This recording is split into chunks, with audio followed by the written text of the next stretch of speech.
Hello again, everyone, and welcome to another edition of This Week in the World of Football. This is episode number 297 for May 23rd, 2023. I'm your host, Randy Snow. On this week's show, this past week's NFL owners meeting was chock full of news, and we'll have a lot of it. And say it ain't so, Antonio Brown says he's going to suit up for the Albany Empire. We'll believe that when we see it. In this week's history lesson, we tell the story of the Cleveland Browns' first season in the NFL. But I'm not here all by myself. Across the table from me, as always, is my son Adam. You know what? A good day to all of you wonderful people out there, and an especially crappy day to that stinking Cardinal that continues to drop dookie on my car. That little sun gun, I Not swear. an Arizona Cardinal, is it? Man, it might as well be. Maybe it heard me talking trash about those Cardinal uniforms and just keeps... Every time I come over here, proceeds to take a dump on my car when I come in here. Well, you park right under that tree. It doesn't matter where I park. I could be in front of your garage. I could be on the other side where you got your barn. I could be anywhere. I could probably park on the opposite side of the house. It'll find it. I don't know what it is about my car and your driveway, but this Cardinal taking lots of dookies. Must be the Cardinal is not a Lions fan. We come to you each week from the fabulous World of Football Man Cave, located right here in the center of the football world, Kalamazoo, Michigan. We're here to promote the game of football in all its many forms, past, present, and future. Our goal is to educate, inform, and entertain our listeners with the glorious buffet that is the world of football. All this while keeping a close eye on the rich history of the game. Thanks for checking out our podcast. We'd love to get your feedback on one of our many platforms: Apple Podcasts, SoundCloud, Stitcher, TuneIn, Spotify, iHeartRadio, and Amazon Music, so you can simply ask your Alexa device to play the World of Football podcast. You can also find our podcast in its full audio version on our YouTube channel, which is at youtube.com/@theworldoffootball, as well as other selected videos, like a couple of them that we posted just this past week. We did a couple of YouTube shorts where Adam and I both did our top 5 helmets from the NFL Europe League and the Canadian Football League. So, yeah, look for those, and we've got more coming. Leave your list on those videos. I mean, that's what they're there for. Yeah. So let's begin today's show with Adam and the World of Football scoreboard. All right, if you thought my dookie talk was done at the top of the show, you're wrong, because we got some teams that played like utter dookie this week. We have 18 total games this week. Yeah. Starting with the USFL, it was week 6 out there in the good old USFL. Starting on Saturday, where the Memphis Showboats are the first team this season to pitch a shutout, defeating the Pittsburgh Maulers 22-0. Yeah. Memphis quarterback Cole Kelly completed 14 passes for 135 yards and a touchdown, while Showboats wide receiver Derek Dillon returned a missed field goal 109 yards for a touchdown. That was a heck of a highlight, by the way. Yeah, I posted that highlight when I found it, and that was awesome. I mean, he was tiptoeing so close to the back end line. I'm not sure if he didn't step out of bounds, but they said he didn't, and he raced the entire length of the field. And then for the Maulers, quarterbacks Troy Williams and James Morgan combined to complete 22 passes for 243 yards and no touchdowns, but managed to throw 3 interceptions together. Wide receiver Isaiah Henney caught 8 passes for 103 yards during that game. So yeah, I think those 3 interceptions were obviously the difference, because they had more passing yards, more completions than Memphis, but could not get it in the end zone and couldn't even score. And is there no hotter team right now in the USFL than those Showboats? After starting off 0-3, they have been on a tear. Yeah, they've won a few in a row, so yeah, look out for Memphis. All right, and then on Saturday as well, the Birmingham Stallions put a beat down on the Michigan Panthers 27-13. Stallions quarterback Alex Magoo completed 19 passes for 133 yards and 2 touchdowns. He also ran the ball 11 times for 82 yards and another touchdown. Yeah, that was a heck of a performance by him. Running back C.J. Marable. Marable. Oh, there we go. My bad. Maribel carried the ball 18 times for 100 yards, while Michigan quarterback Josh Love completed 20 passes for 222 yards and a touchdown, while Michigan wide receiver Trey Quinn caught 7 passes for 108 yards. So, tale of, the Panthers are going in one direction. Yeah. We talk about the Showboats going in the other direction. Like, both teams, started differently, and now total opposite ends of the spectrum. Yeah, Michigan won the first 2 games, and they've lost 4 in a row now. Oh my gosh. Yeah, it's been rough. I watched some of this game. That Michigan wasn't playing bad in the first half. They were down a little bit, but man, oh man, they just cannot seem to finish out a game these days. Yeah, hopefully they get that turned around because they are losing grip on. We won 2 games in a row, thinking we might be the hottest team. Right, yeah. You know, we can maybe make a playoff. And we were already making our plans to go see them play They in looked Canton so for the great in those playoffs. first 2 games. Yep, Oh my gosh. and now they just look like utter. I'm going to use the word again, dookie. All right, then on Sunday, another doubleheader. The Philadelphia Stars defeated the New Orleans Breakers 16-10. Stars quarterback Case Cookus completed 17 passes for 238 yards, no touchdowns through 2 interceptions. While Breakers quarterback McLeod Bethel Thompson completed 22 passes for 190 yards, a touchdown, and 2 interceptions. The Breakers dropping a couple straight now after starting 4-0. They were 4-0. Now they're what, 4-2? Jeez. Yep.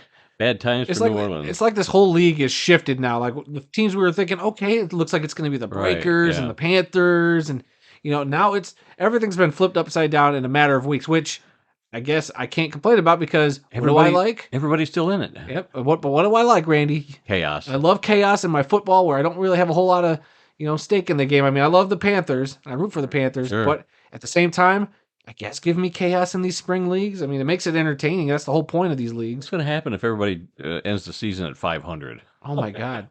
You're going to go to 2 or 3 tiebreakers to figure out, okay, here's your playoff teams. All right, we bring you in now to NBC Sports, where we're going to bring in the 8-way coin flip to determine who's going to the playoffs. Yeah. Best 2 out of 3. It's going to be dramatic. It's like that scene from The Office where in Michael Scott's movie, he had, oh, come on, you don't like The Office. Get out of here. I like The Office. So there's a scene in The Office. Michael Scott makes his own movie, and he gets into it with, forget at the top of my head, he gets into it with somebody, and he's flipping a coin. He's like, I'll do it. I'm going to flip a coin to do it. And he's like, best 2 out of 3. And he it's all dramatic, and it's them flipping a coin. Anyway, I think that's what the USFL should do. Oh, that was great radio right there. You're welcome. Moving on to the final game of the weekend, the Houston Gamblers defeated the New Jersey Generals 16-10. The Gamblers are another one of those teams that started off kind of looking shaky. Yep. Now they're a team that, are they a team to be reckoned with now? Everybody's flip-flop. They figured it out. Quarterback Kenji Bahar of the Gamblers completed 19 passes for 130 yards, while Generals quarterback Kyle Laletta completed 17 passes for 177 yards and a touchdown. And with that, we're going to take a quick look through the USFL standings, starting with the North, which sees the Philadelphia Stars at the top of the pack with a 3-3 record, followed by a 3-way tie between the New Jersey Generals, Pittsburgh Maulers, and Michigan Panthers at 2-4. In the South Division, the New Orleans Breakers, Houston Gamblers, and Birmingham Stallions all sit at the top of that division with 4-2 records, while the Memphis Showboats, winners of 3 straight, sit at 3-3. So everything's tight. Everybody's in it. Everybody's in it. It's great. You kind of want to see that. True. Over halfway through the season, regular season at least. So it's anybody's. Who knows? There could be more flip-flopping between now and the end of the season. I hope so, man. Michigan 4 weeks to go. He needs to start winning some games. Yeah, they do. Man. But I love it. I love to see it. All right, we're going to move on to the Indoor Football League. It was week 10 out there. And we had let's see, how many is that? 1, 2, 3, 4, 5, 6. What is 6? Hextuple? A hextuple doubleheader. I guess we'd call it that. I think that's what you'd call it. Anyway, the Massachusetts Pirates defeated the Quad City Steamwheelers 63-49. The Green Bay Blizzard took out the Iowa Barnstormers 57-41. The Tucson Sugar Skulls got a victory over the Sioux Falls Storm 56-42. The Arizona Rattlers defeated their in-state rival and the defending Indoor Football League champion Northern Arizona Wranglers 60-34. The Bay Area Panthers got a big win over the Frisco Fighters 62-55. It is the first loss of the season for the Frisco Fighters. And then the Vegas Nighthawks capped off the Saturday slate of games by defeating the Tulsa Oilers 45-32. And then the lone game on Sunday, the San Diego Strike Force got a victory over the Duke City Gladiators 57-44. And is that San Diego's first win of the season? I don't think so. See, this is why I thought we were doing standings. We're 10 weeks in. Why aren't we doing the standings for the Indoor Football League? Because they got a bunch more to go. Well, guess what? I say next week I want the standings. We're 10 weeks in. I want standings. Okay, go take care of that. I'm yelling at the script writer for that. You get that, dude? All right, he's laughing, but I think he's going to do it. All right, and then on bye this week, nobody. All those teams played. Yep. All right, then we're going to throw it over to the script writer who's going to complete the scoreboard with Champions Indoor Football to start. Yes, it was week 12 in the CIF, and this was their next to the last week of the regular season. They only got one more week to go. Funny again, I don't see any standings for the CIF going into the We'll have second to last standings week. next week for them after the regular season is over with. Oh, boo. Lazy scriptwriter. There were 3 games this past weekend, all on Saturday. The Salina Liberty defeated the Sioux City Bandits 48-39. The Billings Outlaws defeated the Rapid City Marshals 57-36, and the Topeka Tropics defeated the Southwest Kansas Storm 43-28. This was the first win in franchise history for the Topeka Tropics, who went 0-10 last year, and this year they're going to be 1-9. Oh, at least they're off next week. That one's a big one. Yep. Good to see them finally get a win in 2 seasons. So on bye this week in the CIF were the Gillette Mustangs and the Omaha Beef. And finally, well, not finally, in the National Arena League, it was week 7. They had one game on Friday night that saw the Carolina Cobras over the Fayetteville Mustangs 70-34. And on 2 games on Saturday, the Jacksonville Sharks over the Albany Empire 79-34, and the San Antonio Gunslingers improved to 5-0 by squeaking past the West Texas Warbirds by the score of 38-36. Ooh. On bye this week in the NAL, it was the Orlando Predators. And finally, there was one game in the Canadian Football League yesterday on a Monday afternoon at 4 o'clock, a preseason game that starts the preseason. The Calgary Stampeders over the Edmonton Elks 29-24, and we're going to have some more on this game in a little bit in our CFL news. All right. But that is it for this week's World of Football scoreboard. All righty. Let's move on to some NFL news, and boy, was there a lot of news just in the last 2 days. 24 hours has been crazy for NFL news. It has been absolutely unreal at the clip. I'm like looking at my phone waiting for more news to drop. Yeah. But we got a slew of them. Let's get to it. Yeah, the spring meetings for the owners was held in Minneapolis over the last couple of days, and here's some of the things that have come out of that. Thursday night flexing. In an effort to boost ratings on Thursday Night Football on Amazon Prime, they're gonna flex some games. They're gonna give teams 28 days notice. They talked about this in March at the winter meetings or whatever. Right. But at that time, they only wanted to give teams 15 days notice, and a lot of teams didn't like that. They didn't think that was enough time. So they came back with a proposal and giving them 28 days notice before they flex them from Sunday to a Thursday, and then it got approved. Flexing can occur during weeks 13 through 17. The vote was 24-8, which was the minimum number it took to pass this. The Giants, Packers, Jets, Raiders, Lions, Bengals, Steelers, and Bears were the ones that voted no on this. AKA all the sensible teams, apparently. Yeah, I don't like this flexing. I understand they want to have good ratings on Thursday night. It still doesn't make a whole lot of sense being like, I prefer the 28 days out. That gives you at least 4 weeks to know that you're going to get flexed. But so that means by week 13, that means in week 9, we could hear of possible the first flexing. Because they need that 4 weeks in between. So, you know how much is still going to change in that amount of time? It's not like flexing a game from 4 o'clock to 7 o'clock at night or vice versa. Like, this is what I don't get about this. I still think it's not going to give them the results they want. They could end up picking good teams there in week 9 and be like, oh, let's put these 2 teams that are looking great right now in that game. And then they could go to utter crap in 4 weeks. I think this is ridiculous. I mean, it just doesn't work. Yeah. I don't like the flexing at all. I mean, it's one thing to have it on your schedule and to know, right, from here in May that this December you've got a Thursday night game. You're going to plan for it. It's in your schedule. There's no changes. But I think they're screwing over the fans by flexing these games in an effort to get more TV ratings and to help out the streaming service with better games. I kind of get that, but I think the fans are the ones who are losing in all of this. I do too. There's got to be a different way to do this. Yeah. I mean, there probably isn't. Like I said, it's probably the lesser of however many evils they were trying to propose. Look, at least you get a month's heads up to know and plan and rearrange. Like, oh crap! Like you and I bought tickets to a Thursday night Lions. Well, they're not really playing at the end of the season, but say we bought Thursday night tickets to a game, Right. and we find out a month in advance that our team gets bumped, and now we got to change our whole schedules to go to the game when it's now on You got to Sunday or request a something. new day off from your boss, Right? and for me, it wouldn't be that big of a deal, but still, you might have something else going on. Or think if you're a season ticket holder, and now all of a sudden your team's hosting a Thursday night game, and you're like, well, Thursday I had planned on not wasting a day off, and now or Friday I'll have to waste a day off to go to the Raiders game that night. No, it's just screwing the fans over, and the NFL. Well, specifically, it's screwing mainly the home fans or people who are trying to go to whatever the home team. It's like I think it's a good thing for fans watching at home. I mean, yes, I mean that's what they're catering to, not the fans in the stands, the fans at home watching. I get it, and that's where they make their money. That's where they're going to get more eyes. But I mean, would I rather see better matchup? Like I'm probably going to be more likely to watch a better matchup on Thursday night. Yeah, I'll give you that than watching the Colts and Bears again. It was snooze fest that ended up being.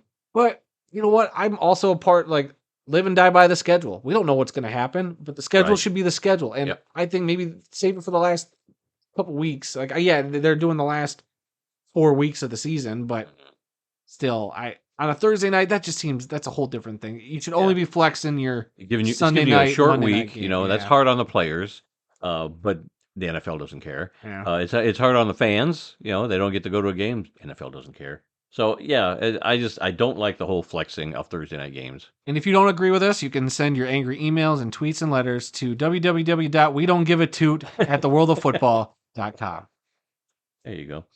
One last sound like a couple of crotchety old men over here. Look what you've done to me. One last note on this Thursday night flexing here. The NFL will not force a team to be an away team on Thursday night football twice in one season. So they'll flex you once, but they can't force you to be an away team twice on Thursday nights. That's another, I guess, positive wrinkle to it, but still.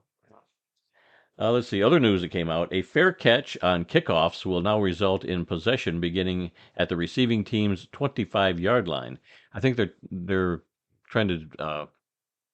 it's all in the name of player safety. Instead of having a run back. Hold on. Speaking of player safety, they'll slap this, this is because of player safety. Right. But then we turn around and we talk about flexing these Thursday night games, and you're telling me, well, this won't affect player safety. Yeah, okay, get out of here with the two-facedness. Get out of here. It's trash. What a trash argument. Yeah, it's bad enough that, you've got 3 teams that are having a short week on Thanksgiving, and now every week somebody's getting, 2 teams are getting a short week.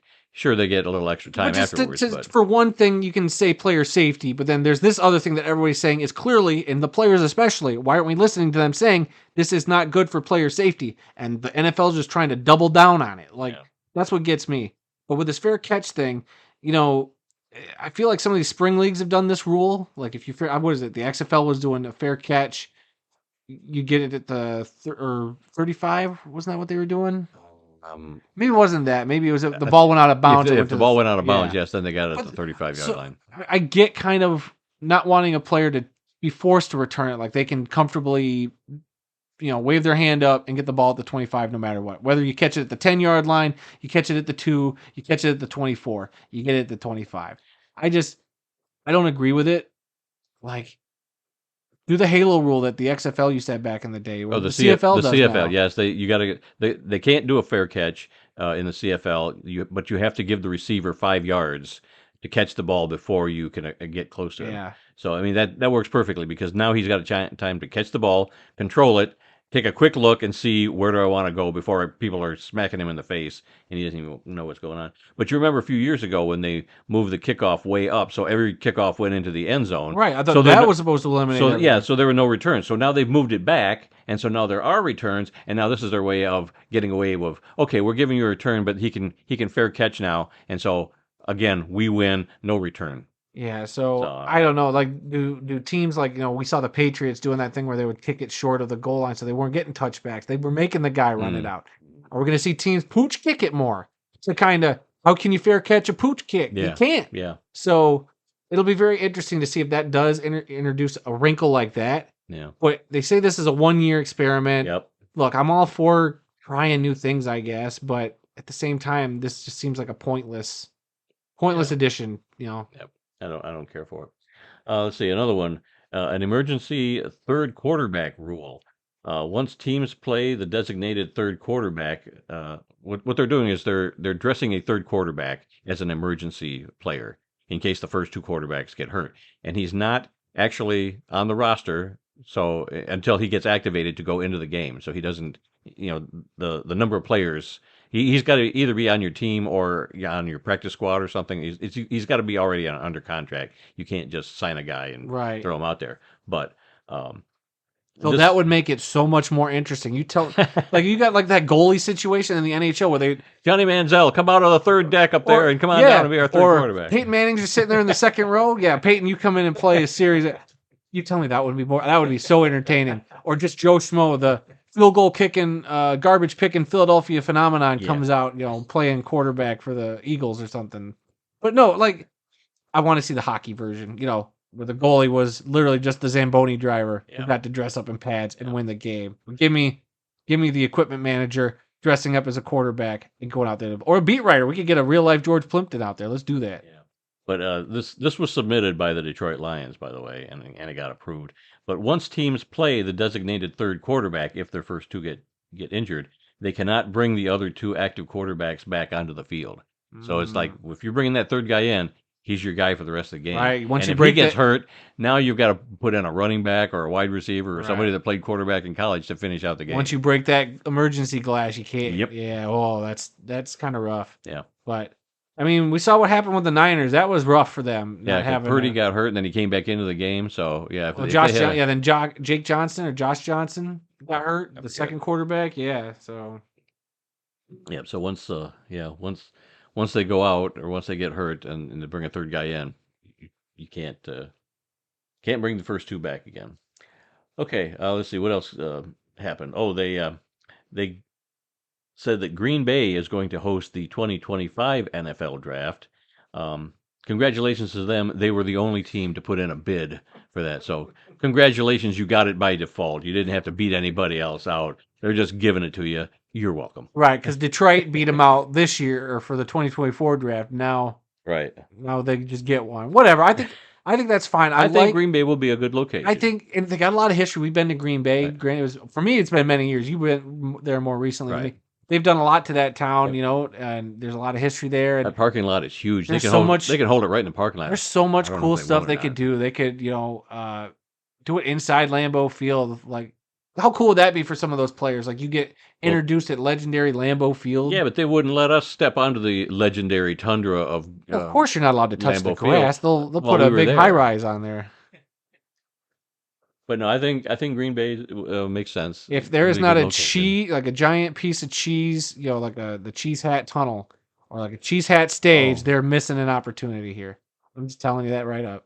You're gonna be sponsored by and if all those players singles. And if all those players don't come out with their Cheesehead draft hats, like every team's got a Cheesehead draft hat, I think it's a missed opportunity as well. Come on, you telling me the first number 1 overall pick quarterback from Clemson comes walking out, and instead of putting on that ball cap, he puts on a big old cheese head and walks out and gives the commissioner a hug. You wouldn't be slightly entertained? No, that would get old after the first one. 32 cheese heads back to back to back. It'd be hilarious. I don't think so. And then the other thing is that San Francisco is going to host Super Bowl 60 in February of 2026. No actual date is set yet.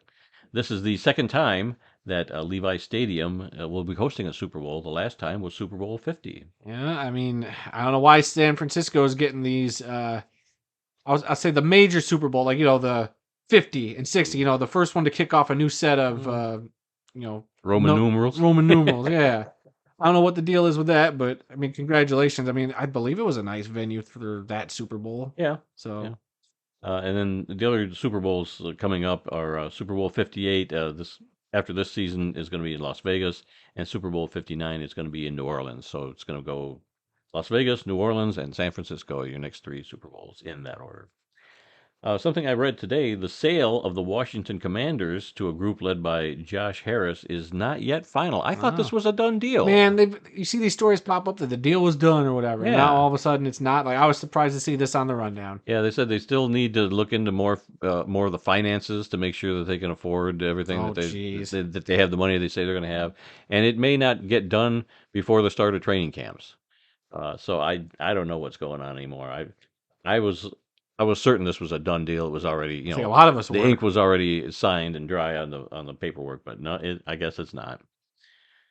Tom Brady has agreed to buy a minority share of the Las Vegas Raiders, and again, this is just an agreement. The paperwork has not been signed. Apparently, yet. nothing is final. Right. Terms of the deal were not disclosed. The agreement will require approval of 23 of the NFL's remaining 31 owners. Um, and then my first question was, is he gonna wind up coming out of retirement and play for the Raiders? Oh boy, Jimmy Garoppolo would be pretty pissed off if that happened. But in the article I read today, it said in the event that the 45-year-old quarterback wants to come out of retirement for a second time, he would require approval of 2/3 of the league's franchises to allow him to play for the Raiders. I thought that was, yeah. So 3/4 of the league would have to approve of it. Yeah. Dang, I never knew that was a thing. Yeah, I didn't either, but that's what I read today. An ownership stake reportedly wouldn't prevent Brady from calling games on Fox, however. What? But it could create a conflict of interest issue at Fox if Brady calls games from games that have an outcome relevant to the Raiders. Oh. So it might be a conflict of interest, but evidently the NFL said we're fine with him calling games or whatever. Of course, put him wherever we can. Doesn't matter. Yeah. Jeez. So the possibility is still there for him to come out of retirement and play quarterback. Could he be the first ever broadcast / quarterback / owner to play at the same time? There you go. Here's the quarterback in the press box. We lost our first two quarterbacks. Tom, can you come down and finish the game for us? Calling games at Sunday at 1 o'clock, then flying to play a game at 4 o'clock. Then go sit in his owner's box at 7 o'clock. That's right. Jeez. What a guy. This guy trying to outdo Dion. And then you just read this a little bit ago. NFL owners are set to extend Commissioner Roger Goodell's contract through 2027, according to Colts owner Jim Irsay. Now, we had this story a couple months ago. I was going to say, we've been waiting on this news for months. And even now, like it's still now it's still not even official. It's just another owner saying, oh, it's almost a done deal. Yeah, practically a done deal. I think we reported this back in March at the other league meetings that it was almost a done deal that, they're going to give him an extension. So this clip, by kickoff of in September, we will officially have the commissioner's contract. Very close. We're very close. It's like the guys on Oak Island. We're this close to finding that treasure. Oh my God, you're one of those people that watches Oak Island? No, my brother does. Okay. He loves it. What a very weird joke for a very small group that listens to this podcast. Yeah. Well, Bob, if you're listening, this was intended for you, so you're the only one that'll get that one. All right, let's move on to some CFL news. CFL Plus is a new thing. What a weird thing to come across my timeline the other day. What's that? The CFL Plus. I was just sitting there on Instagram scrolling through, and all of a sudden I get an ad for CFL Plus. And I was like, what? Yeah, it's just been in the last week that they've come up with this, but they've got I wouldn't call it an app, but it's a website. Yeah, well, let me explain. CFL Plus will live stream all games not being broadcast on CBS Sportsnet in the U.S. That's their new partner in the U.S. is CBS Sportsnet. It will be available on desktops and mobile devices with no additional downloads or logins. There is no purchase required to watch any game. Simply sign up with an email and your first and last name, and you can watch as many games as are available in your region. The CFL Plus starts 5 minutes before each game that's going to be broadcast, and it is located on the CFL website. Now, the game that was just played yesterday, the what was it? The Elks and the Stampeders. I actually went to the website and I found the link, and all I did was I put in my first name, my last name, and my email address. Boom, I'm in. I haven't received any more. I thought maybe that was just a way to get your email address so they can start sending you stuff, but you can opt out of getting any other notifications, which I did. But yeah, the feed was actually pretty good. It was a great picture. But when it goes to commercials, they go to like not a blank screen, but they have like a standard screen with a black screen with CFL Plus, and you can see some players in the background. Right, so kind of like what ESPN Plus does whenever for any commercials. Yeah. Now the audio feed was from a local radio station in Calgary, so it kind of went with the action on the field, but not totally. And sometimes you could hear them talking to each other on the radio. You're not supposed to, but during the commercial breaks, yeah, that's what you heard was them talking to each other or calling to, hey, can you get that thing over here as soon as you can? And, little things like So that. it was probably a good first test run. Yes. Or test run. Yeah. They got some bugs to work out clearly. Yep. To me, it sounds like watching any of those broadcasts of the National Arena League or the Indoor Football League or the CIF on YouTube, where you're getting essentially a radio broadcast simulcast with the live stream video. Right. Which is fine for them. It's not bad. But for the CFL, I'm hoping that's just something you experience for the preseason. But when we get to the regular season, you got legit broadcasting. I did read something that said that what you were going to be getting later on is the actual TSN broadcast. So that. So that'll be excellent. But, so perfect. So for preseason, that's probably fine. Like I said, the video was great. I mean, I started out on my phone, and I was actually able to cast that to my TV. So I'm sitting there watching it on TV, just like it was being broadcast any other place. So I think if you log in on your phone that way, and if you log in on your laptop, you only have to do it one time, and you're good to go for the whole season. So that's pretty cool. It was impressive. You don't have to pay anything. You don't have to download anything. It's just there on the website. You go to it. You take notes. Other football leagues. Yeah. Well, the NFL doesn't do anything without having you pay for it. So this is great that I can watch any CFL game I want for free. Breaking news from the NFL real quick. Uh-oh. Detroit Lions have signed linebacker Jack Campbell, the number 18 overall pick in the 2023 NFL Draft. He has signed a fully guaranteed 4-year deal with the Detroit Lions. For his rookie contract? Fully guaranteed deal? Fully guaranteed deal. I didn't think we'd see another fully guaranteed. That's just what the little pop-up says on my phone. Huh. But I figured since it was Lions and it was breaking now, I'd throw it out there. That's fine. Because next you want to move over to talk about the new uniforms of the Toronto Argonauts? Yes, I had that written down. The Toronto Argonauts are unveiling new uniforms, and we talked about their new helmet. They're going from that darker blue to a lighter blue with a little bit different logo. Well, the logo is kind of the same, I guess, isn't it? It's the same logo, yeah. Okay. But yeah, on a much lighter, because they've always been known as the double blue. Their colors are dark blue and light blue. And so they've been predominantly dark blue on their uniforms with light blue trim. Now I guess they're going just the opposite. They've got the lighter helmet, the lighter uniforms, probably with the darker trim. I wasn't crazy about this look at first, but I think it'll grow on me. I think it will grow on me. It's a little different from what I'm used to seeing, but I think it'll be good. At first, when I saw, if you see their uniform, so it's like a powdery blue helmet, which, okay, it's growing on me. But then the first pictures I saw, you saw like the white piping on the shoulders, and it looked like the wings you would see on an Oregon Ducks uniform nowadays from those Nike uniforms. And I was like, oh no, they got wings on their jersey. What the heck is happening? But then I saw the little post, I believe it was Instagram for the Argonauts. It said, look at the details or something like that. I forget exactly. And I was looking at it and it makes sense. They're oars. They're like little white outlines of oars around the neck. I was like, oh, okay. You know what? Now that I see it like that, I don't mind it as much. At first, I thought it was stupid feathers like the Oregon Ducks. But now that I see that, I'm like, I might be able to be okay with this. And they showed a couple versions. It looks like they might even have a plain helmet with no logo on there as an option, like a secondary look. But I haven't seen that. Yeah, I don't know, but I still think they look decent. Not enough to make our CFL top helmets list that we just did, but decent. Yeah. I like that they changed it up, and it's not super egregious. Right. Yeah, no, it should be a good look. I'm looking forward to it, actually. All right, moving on to a little bit of National Arena League news. Oh, buckle up. Albany Empire owner Antonio Brown is planning to suit up and play for the team this weekend versus the Fayetteville Mustangs. He could become pro football's first owner-player since George Halas did that with the Chicago Bears back in the 1920s. That would be something else. But this is ridiculous. But you and I were talking before we turned the microphones on, kind of prepping for the show. We were talking. We do show prep? No. Okay, by prep, I mean we just sit here and shoot.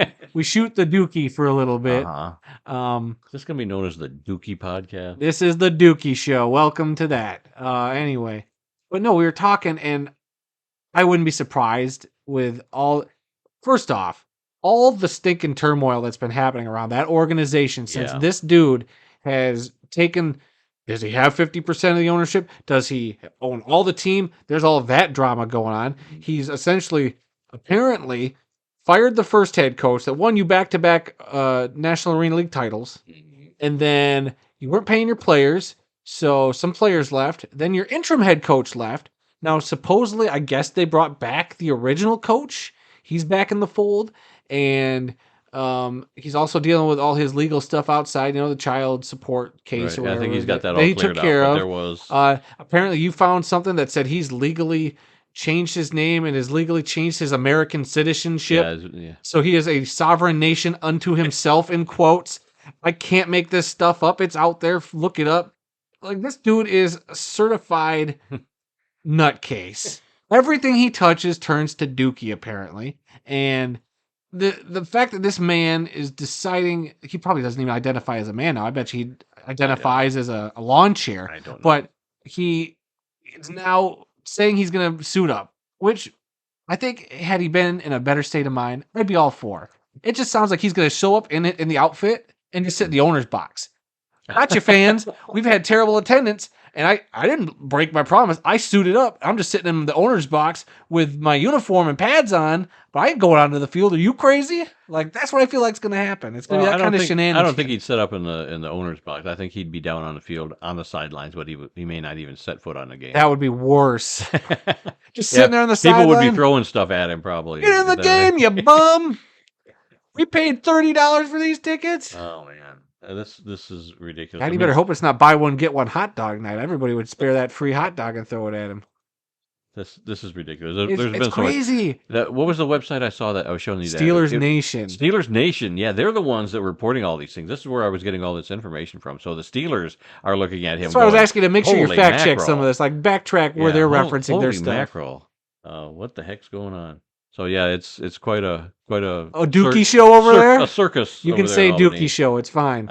I thought maybe he'd bring some stability to the team over there, but his dad was a famous star for the team. His dad's the player personnel guy underneath his son being the owner, and it's quite the deal. The moment he becomes any sort of ownership of this team, they go from 2-time National Arena League champions to the worst team in the league in a matter of weeks.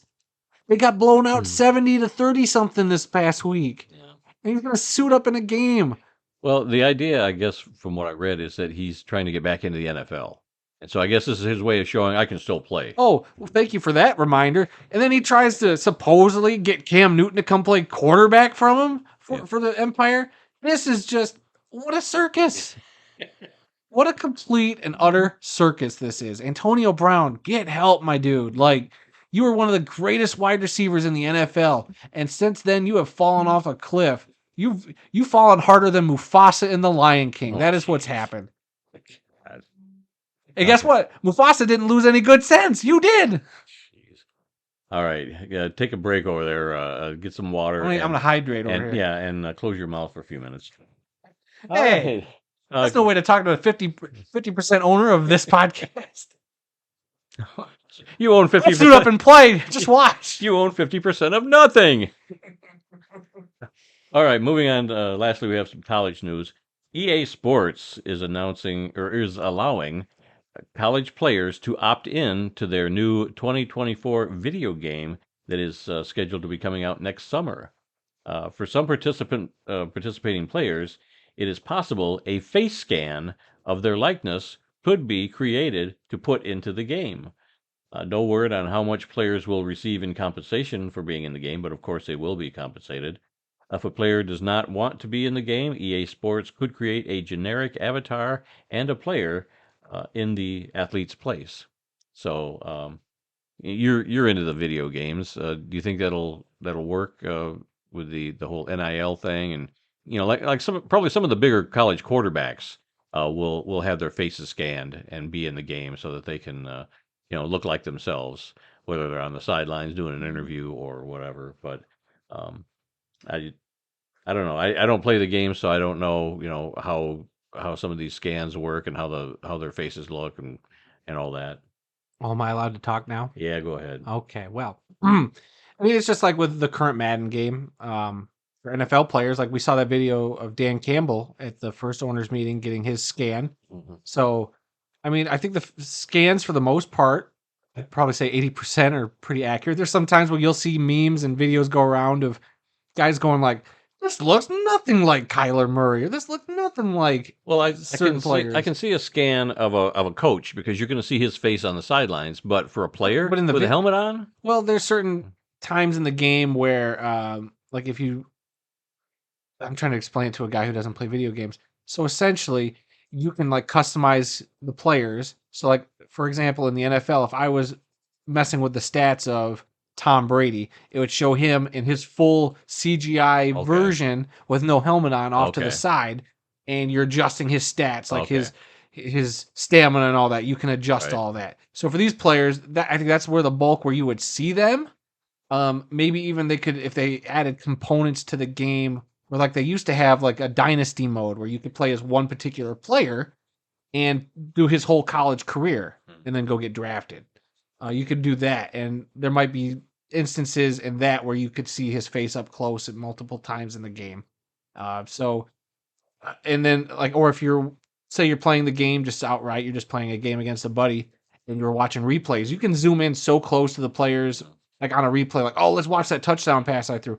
You can have the camera move around to every single aspect of that field. You can go right up into a lineman's face, to the quarterback's face, behind the helmet. And who knows how accurate that'll be, because I'm sure when you're coding a video game, I'm sure they're like, oh, we can't completely be accurate with that. That's a lot of data file to put into that. But, for certain aspects of the game, you'd see their face. So I think for players, I wonder how much compensation would actually matter. I think some of it would be the clout, saying that I was in this video game. I mean, the college football video game was one of the most popular video games EA Sports put out, and a lot of people are complaining about Madden right now. And I think more people are more excited about the return of this college football game than any Madden game. I mean, Madden's been the same. It really hasn't changed much over the years, but to get the college version back, and then to have, on top of it, some of your current favorite players in college playing in there, like, is very appealing. Well, that's another question I had. If they're scanning guys right now and the game doesn't come out till 2024, these seniors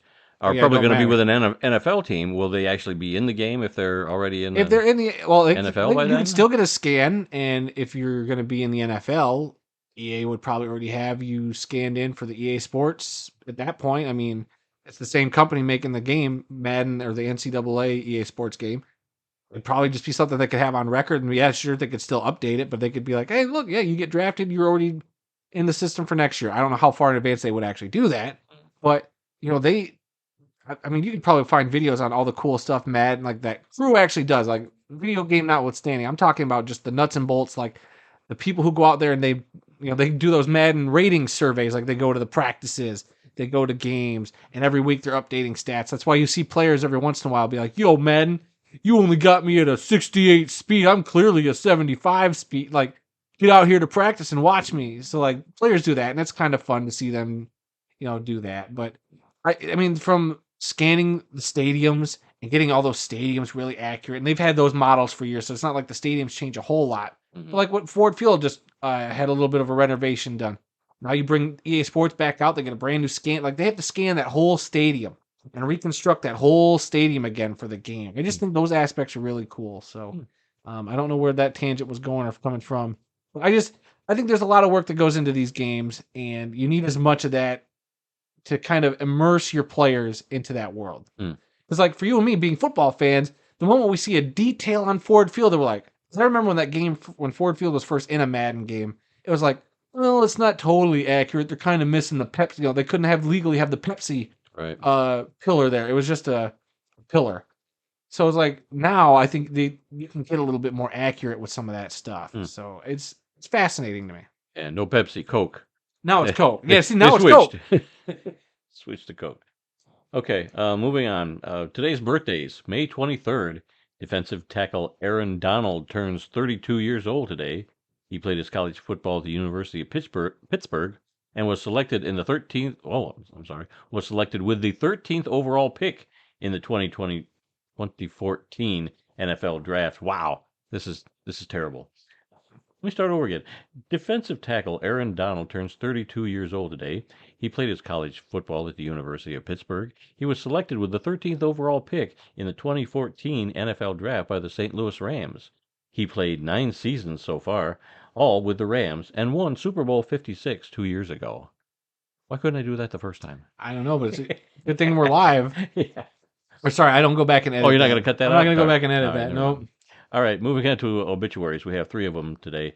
The first one's a really big one. This is probably the biggest NFL player we've ever done the obituary for. Yeah, this could have been, and maybe it should have been, one of our headlines on the graphic today. Yeah. But this came down and a little bit of a shock.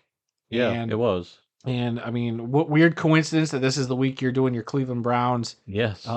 History lesson. Yes. In spoiler alert, you briefly talk about Jim Brown, but what a heck of a guy. He always will be in the conversation for one of the top running backs to ever play the game. Yes. Before you get into the obituary here. I mean, whenever we talk running backs, it's for us, it's Barry Sanders, Walter Payton, and probably Jim Brown. Those are, I think you can't be scolded for putting that in any order of those 3. I mean, for us, obviously, as Lions fan, maybe a little biased saying Barry was the best running back, but hey, different eras. Different eras for sure, but Jim Brown was more than just a football player, and as you will probably talk about right now. Yep.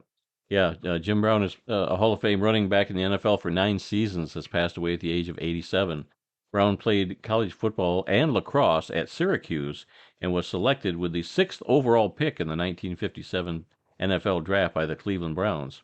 He played his entire career with the Browns from 1957 to 1965. He won an NFL title with the Browns in 1964. He retired as the NFL's all-time leading rusher with 12,312 yards. His record stood for almost 20 years and was eventually broken by Walter Payton of the Chicago Bears in 1984. Since retiring from the game, no Browns player has worn the number 32, and a statue of him was placed outside of First Energy Stadium in 2016. After football, Brown became an actor and appeared in TV shows and in movies. Some of his movies included The Dirty Dozen, 100 Rifles, Any Given Sunday, Draft Day, and a couple of my favorites, I'm Gonna Get You, Sucker, and Mars Attacks. He also Oscar caliber films. He was also a civil rights advocate. Jim Brown was inducted into the Pro Football Hall of Fame in 1971, the National Lacrosse Hall of Fame in 1984, and the College Football Hall of Fame in 1995. One of the greatest to ever play the game. Yep. And then he was so much more than a football player too, which is also adds to his legacy. So he will be missed. Yeah, that was a big loss. Yes, absolutely. All right, there's no easy way to move on from the shadow of that guy. So we're gonna just go on ahead here. Our next obituary is that of Craig Pookie, a linebacker in the NFL for 3 seasons, has passed away at the age of 66. Pookie played college football at Tennessee and was selected in the 3rd round of the 1980 NFL Draft by the San Francisco 49ers. He played for the 49ers in 1980 and 1981, winning Super Bowl 16. He finished his playing career with the St. Louis Cardinals in 1982. And our final obituary today is that of Rodrigo Barnes, a linebacker in the NFL and the World Football League, has passed away at the age of 73. Barnes played college football at Rice University and was selected in the 7th round of the 1973 NFL Draft by the Dallas Cowboys. He played for the Cowboys in 1973 and 1974. He was traded to the New England Patriots during the 1974 season. He also played for the Charlotte Hornets of the World Football League in 1975, as well as the Patriots and the Miami Dolphins in 1975. He finished his playing career with the Oakland Raiders in 1976. He won Super Bowl XI as a member of the Raiders. His career was cut short by injuries. Barnes was inducted into the Rice Athletic Hall of Fame in 2011. All right. Any other breaking news before we get into the history lesson? Not as of right now. Okay. Well, let's get it in quick before something else drops. All right. In this week's history lesson, we're going to tell the story of the Cleveland Browns' first year in the NFL. The Cleveland Browns joined the NFL in 1950, but it was not their first season playing pro football. The Browns had previously been members of a rival football league called the All-America Football Conference from 1946 to 1949, and won 4 straight league titles. The AAFC and the NFL merged in 1950, and 3 AAFC teams joined the NFL: the Browns, the Baltimore Colts, and the San Francisco 49ers. Many NFL owners, coaches, players, and fans felt that the AAFC was an inferior league and dismissed the 4 consecutive titles that the Browns had won. But the team from Cleveland was determined to show that they were just as good, if not better, than any team in the NFL. The Cleveland Browns were led by a number of future Hall of Famers, including head coach Paul Brown, quarterback Otto Graham, fullback Marion Motley, and kicker Lou the Toe Groza. The Browns' very first game in the NFL was played on September 16, 1950. The NFL schedule makers had the Browns take on the reigning NFL champions, the Philadelphia Eagles, in Philadelphia. The idea was to show from day one that the NFL was the superior league. However, things did not go quite as planned for the NFL, as the Browns defeated the Eagles by the score of 35-10. The Browns finished the regular season with a 10-2 record. They lost to the New York Giants 6-0 in Week 3, and they also lost to the Giants in Week 6 by the score of 17-13. In the playoffs, the Browns got their revenge on the Giants with an 8-3 win, sending Cleveland to the championship game. The 1950 NFL championship game was played on December 24th in Cleveland's Municipal Stadium in front of 29,751 fans. Their opponents were the Los Angeles Rams. Ironically, the Rams had called Cleveland home from 1937 to 1945. The Cleveland Rams won the NFL title in 1945 and then moved to Los Angeles the following season. The LA Rams were led by future Hall of Fame quarterbacks Bob Waterfield and Norm Van Brocklin, Heisman Trophy winning running back Glenn Davis, wide receiver Vitamin T. Smith, and 2 other future Hall of Famers in running back Elroy Crazy Legs Hirsch and end Tom Fears. The Cleveland Browns shocked the NFL by hosting the championship game due to their 11-2 record, and then by winning the league title in their very first season, defeating the 10-3 LA Rams by the score of 30-28. The Cleveland Browns played in 10 straight championship games from 1946 to 1955, winning 7 titles, 4 in the AAFC and 3 in the NFL. The Browns won another NFL title in 1964 with the help of future Hall of Fame running back Jim Brown in the backfield. When you think about the great NFL teams of the 1950s, the Cleveland Browns have to be at the top of the list, even if they came from what many believed was an inferior rival football league to the NFL. So the real cool thing about doing the video history lessons of these is that I get to look up and try to find video clips, pictures, whatever. I mean, you're doing these history lessons of stuff that if I've heard about, I don't know that well, or maybe I've never heard about them. So it was cool going back and finding footage of the 1950s, these 2 games. So when you see the video tomorrow, you're going to see video from the 1950s, the game that they played against the Eagles, that first game of the season. You're going to see video from that championship game. You're going to see video from their playoff game against the New York Giants. Just the fact that YouTube is a scary place sometimes, but it is also a wonderful place to find nuggets like that. Yeah. So this has been a fun one to put together. I'm still working on it. But yeah, a lot of cool stuff in there. Yeah, this was an interesting story. The fact that the NFL reluctantly merged with the AAFC just to get them to go away, I think, and then something you didn't really mention in the piece, but you say schedule makers, but we were kind of watching some other stuff, and it sounds like it was Burt Bell, the owner of the Eagles and the commissioner of the league at the time, that personally made the schedule so that the Eagles would play the Browns that first week. Yeah, as the owner, he wanted them to play his team first so that they could show we're the best team, you're not. And of course that backfired. Oh, it certainly did. It certainly did. But no, a very interesting story. Very interesting. The Browns showed everybody that they were not the circus show that they said they were, coming from the AAFC. Now, if we could just get a history lesson on the old phrase about taking the Browns to the Super Bowl, I mean, that would complete this Dookie episode. That's for sure. That's not going to happen. All right, moving on to this week. What a bunch of Dookie that is. The upcoming events calendar.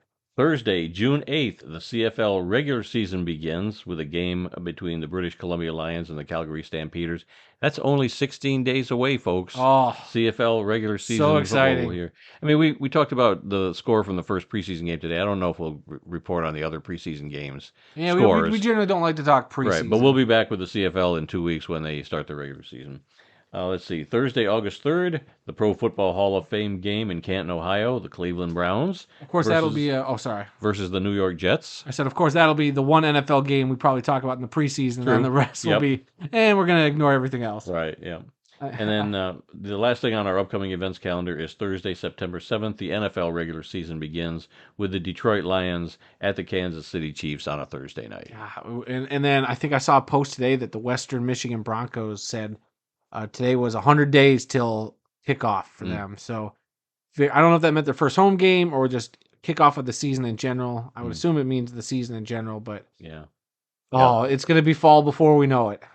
Don't wish the summer away because we've got 80-degree weather. I know, today. And we got so much other football to get through. So nice right now here in Michigan. And like we said, we got CFL football to start getting into. We still have to crown a USFL champion. Their season's winding down. A couple of the indoor leagues are winding down. So yeah, we're going to be. We had 18 games this week. Probably a lot less next week. But there's football going all the time. Year round. That's why we exist. That's why we are the world of football. All right. Anything else before we call this a show? Nothing new or breaking as of right now. So let's get out while the getting's good. All right. Well, that's all the time we've got for this week. If you learned something during this podcast about the incredible amount of diversity that exists in the world of football, then we've done our job. Visit our website at theworldoffootball.com for news, links, upcoming events, original articles, videos, and more. Our email address is info@theworldoffootball.com. You can like The World of Football on Facebook at TWOF Kalamazoo. You can also follow us on Twitter. The address is at TWOF Kalamazoo. New episodes of this podcast are posted on Tuesdays and are available on SoundCloud, Apple Podcasts, Stitcher, TuneIn, Spotify, iHeartRadio, and Amazon Music. So you can simply ask your Alexa device to, quote, play the World of Football podcast to hear us on whatever Alexa devices you have at home. You can also find the full audio version of this show on YouTube. You just search YouTube for The World of Football Kalamazoo or use the handle youtube.com/@TheWorldOfFootball. So please spread the word and subscribe, rate, review, give us a like, leave us a comment, and let us know what you think. And please come be a part of the football conversation by dumping your list of helmets and all those video shorts we've been doing. We'd love to see your lists. We have been getting a lot of comments and lists on various videos that we've done. So yeah, we appreciate it. We read all of them too. Right. We look at all of them. We respond to most of them. We try to respond as much as we can. Sometimes there's just a comment we're just like, I can't add anything to this, but I'm gonna give you a thumbs up. We appreciate it. Yeah. Thanks for sending in those cards and letters. And we're getting ever so close to 400 subscribers on the YouTube channel. So very exciting stuff over there. Thank you so much for all of you out there. And remember, folks, some people may love football more than we do, but nobody, and I mean nobody, loves more football than we do. Unless you're Tom Brady, because you're willing to play as a player, you're willing to be a commentator, and you're willing to be an owner. That man must really love football. Yeah, that's a real triple threat. Until next time, when we'll try and do a better job, I'm Randy Snow. I don't think a show gets much better than the Dookie episode of The World of Football. We'll see you all next week. Dookie.